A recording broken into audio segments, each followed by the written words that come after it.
Esto que voy a contarte, no lo olvido un solo día. Y te lo digo como alguien que ha pasado media vida detrás de un volante. Soy trailero desde hace más de 20 años y he recorrido todas las rutas que cruzan Colombia, desde Santa Marta hasta Cali. Pero la Ruta del Sol, esa carretera larga que va bordeando montañas y precipicios, es la que más respeto, no solo por sus curvas, sino por lo que pasa cuando cae la noche. Era un miércoles, hace unos 3 años. Tenía que llevar un cargamento de cemento desde Barranquilla hasta Bogotá. Salí en la tarde, planeando dormir en Aguachica, pero por cosas del trabajo me retrasé, así que decidí seguir de largo, manejando de noche.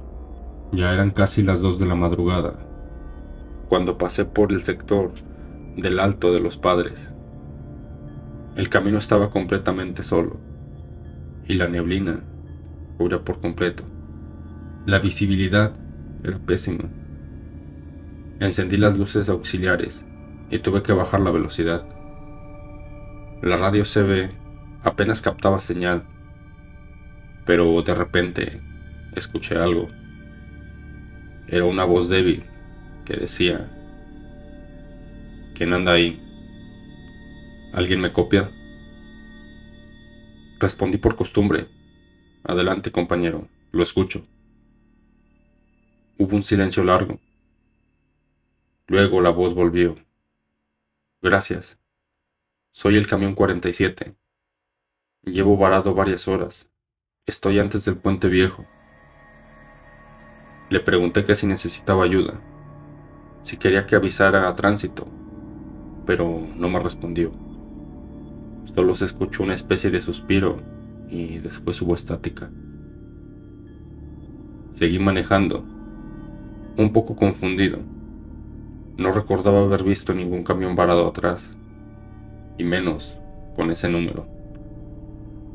Pero al llegar a Puente Viejo, me quedé helado. Había un tráiler completamente destrozado al costado del camino, con el logo de una empresa que conocía muy bien. Era la misma compañía para la que yo trabajaba. Frené, bajé del camión y me acerqué con mi linterna en mano. El tráiler tenía pintado en grande Camión 47. Me quedé en silencio por unos segundos. El aire olía a metal caliente y aceite quemado. El choque no parecía reciente. El vehículo estaba oxidado, lleno de polvo, como si llevara meses ahí. Sentí un escalofrío y regresé rápido a mi camión. Encendí el motor y me fui sin mirar atrás, pero apenas avancé unos metros y la radio volvió a sonar. Gracias por detenerte, compañero. Nadie más lo hizo. Pegué un frenazo y apagué la radio. Las manos me temblaban. Encendí un cigarro solo para calmarme, aunque la verdad es que no suelo fumar. A lo lejos, las luces traseras del tráiler destruido seguían encendidas, parpadeando lentamente. A la mañana siguiente, llegué al punto de descanso de la Lizama. Ahí me encontré con don Reinaldo, un viejo conocido que llevaba décadas en la carretera.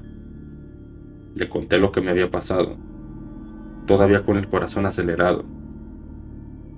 Él me miró serio y me dijo: dijiste que era el camión 47. Asentí. Hermano, ese camión se accidentó hace casi 5 años. Murió el conductor y su ayudante. Fue justo antes del puente viejo, igual como lo viste. Sentí que se me iba la alma al piso. Le pedí más detalles y me contó que el conductor era un tipo joven, muy querido entre los choferes. Se llamaba Mauricio y le apodaban el Mono. El día del accidente, cuentan que iban hablando por radio, pidiendo ayuda porque los frenos se habían ido. Y después solo hubo silencio. Entonces, dicen que a veces se oye su voz por la frecuencia 19, pidiendo auxilio, igual que esa noche. Intenté convencerme de que solo era una coincidencia, que quizás escuché una grabación vieja o una interferencia, pero no podía sacarme de la cabeza lo del gracias por detenerte. Al llegar a Bogotá, entregué la carga y me fui al patio de la empresa. Allí estaba el jefe de operaciones y le pregunté por curiosidad sobre el camión 47, que si seguía registrado. Me miró raro y dijo: ese número está retirado, no se volvió a usar desde el accidente del Mono. Le conté lo que me pasó, esperando que se riera o me dijera que era un cuento, pero solo se quedó callado. Luego, bastante serio, me llevó a la oficina, sacó una foto vieja de los archivos. Era Mauricio, el conductor del camión 47, y te juro por mi vida que era el mismo rostro que había visto reflejado en el espejo retrovisor mientras manejaba la noche anterior. ¿Sí? Porque no te lo conté, pero por un momento, justo antes de que sonara la radio, vi por el espejo una silueta sentada detrás de mí. Pensé que era mi sombra, pero ahora sé que no. Desde entonces, cada que paso por la Ruta del Sol, dejo un cigarro nuevo sobre el tablero, en memoria del Mono. Y no es broma. Cada vez que lo hago, la radio se queda en silencio toda la noche. Pero si alguna vez olvido dejarlo, la frecuencia 19 se activa sola y se escucha una voz lejana que dice: ¿me copias, hermano? El camión 47, pidiendo auxilio. Así que si alguna vez vas por la ruta y escuchas esa llamada, no respondas.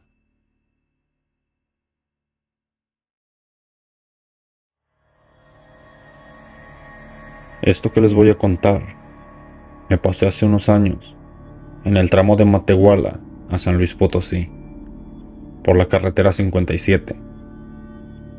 Yo llevaba más de 10 años en el volante, y aunque ya había escuchado de muchas historias en la zona, que si aparecían mujeres de blanco, que si los autos se descomponían sin razón, nunca les di importancia. Hasta esa noche. Era principios de septiembre. Venía de Monterrey con una carga de acero rumbo a Querétaro. Salí tarde del patio y me agarró la noche a medio camino.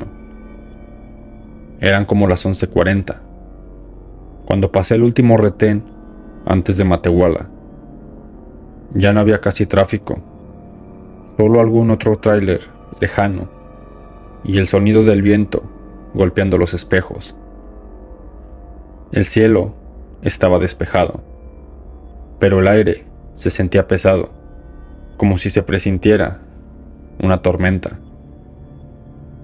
Encendí la radio, pero no se escuchaba ni un solo ruido. En ese tramo normalmente se oyen los traileros bromeando o reportando radares, pero esa noche nada, solo había silencio. Iba por el kilómetro 54, un punto donde hay una vieja capillita al lado derecho, con veladoras y flores marchitas. Siempre me había dado mala espina ese lugar. Justo al pasar por ahí, vi algo que me hizo frenar de golpe. Era una niña, parada justo en el camino. Tenía un vestido blanco, bastante sucio, y el cabello largo, enredado. La primera reacción que tuve fue de coraje, Pensé que era una broma o que alguien la había dejado allí, pero cuando bajé un poco la velocidad para poder verla, me di cuenta que no se movía, solo me miraba. Tenía una expresión bastante vacía, ni miedo, ni tristeza, nada. Yo seguí, pero pasé despacio. En el retrovisor todavía se veía inmóvil, hasta que la oscuridad la consumió por completo. Yo seguí manejando, tratando de no pensar, pero unos minutos después, escuché un golpe en la parte trasera del tráiler. «¡Madre mía!», grité. Pensé que se había soltado algo de la carga, o que otro camión me había pegado por detrás. Me salí de la carretera y bajé con una lámpara para revisar el tráiler. Revisé los seguros, las llantas, pero todo estaba bien. Ni una marca, ni un golpe. Pero lo peor fue cuando miré la caja. Había huellas pequeñas, de pies descalzos, marcadas en el polvo del remolque. Juro que sentí un frío que me recorrió la espalda. Subí de un salto a la cabina y arranqué sin mirar atrás. Avancé unos kilómetros más, y justo antes de llegar al entronque con Cedral, vi por el espejo algo que me hizo soltar el volante un segundo. Había una sombra sentada en la parte trasera de la cabina, justo detrás del asiento del copiloto.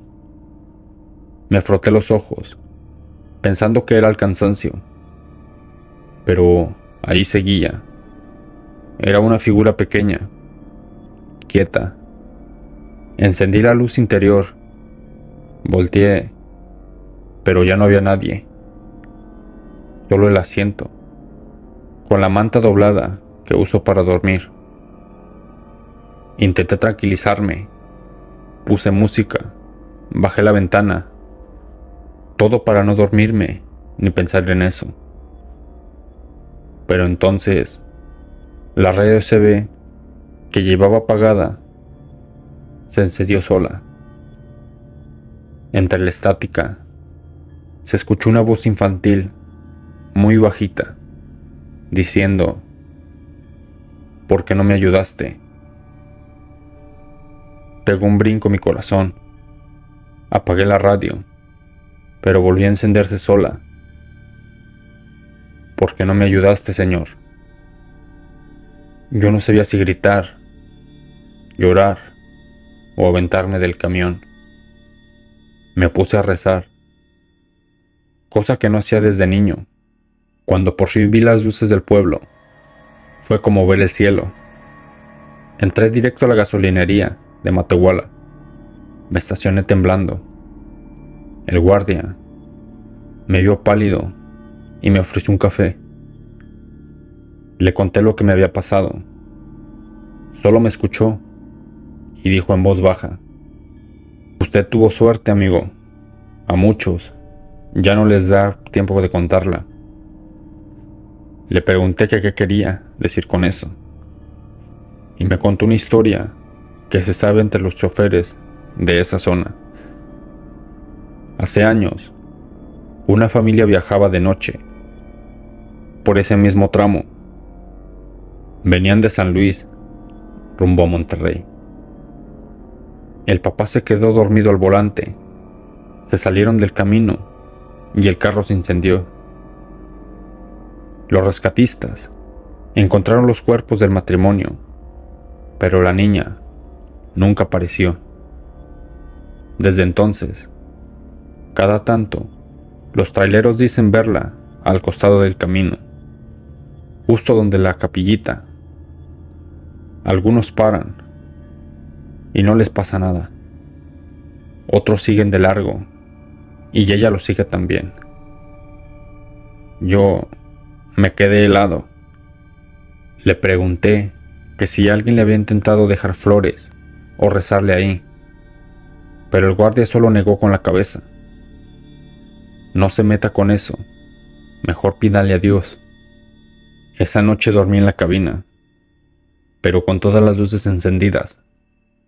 Al día siguiente, al revisar el camión, encontré algo que todavía me pone los pelos de punta. Una pequeña mano marcada con el polvo de la parte interior del parabrisas, justo del lado del copiloto. Desde entonces, cada que paso por ese tramo de Matehuala, bajo la velocidad, toco el claxon y digo en voz baja: ya es tarde, niña, quédate en casa. Y no sé si sirva de algo, pero desde que lo hago, ya no la he vuelto a ver.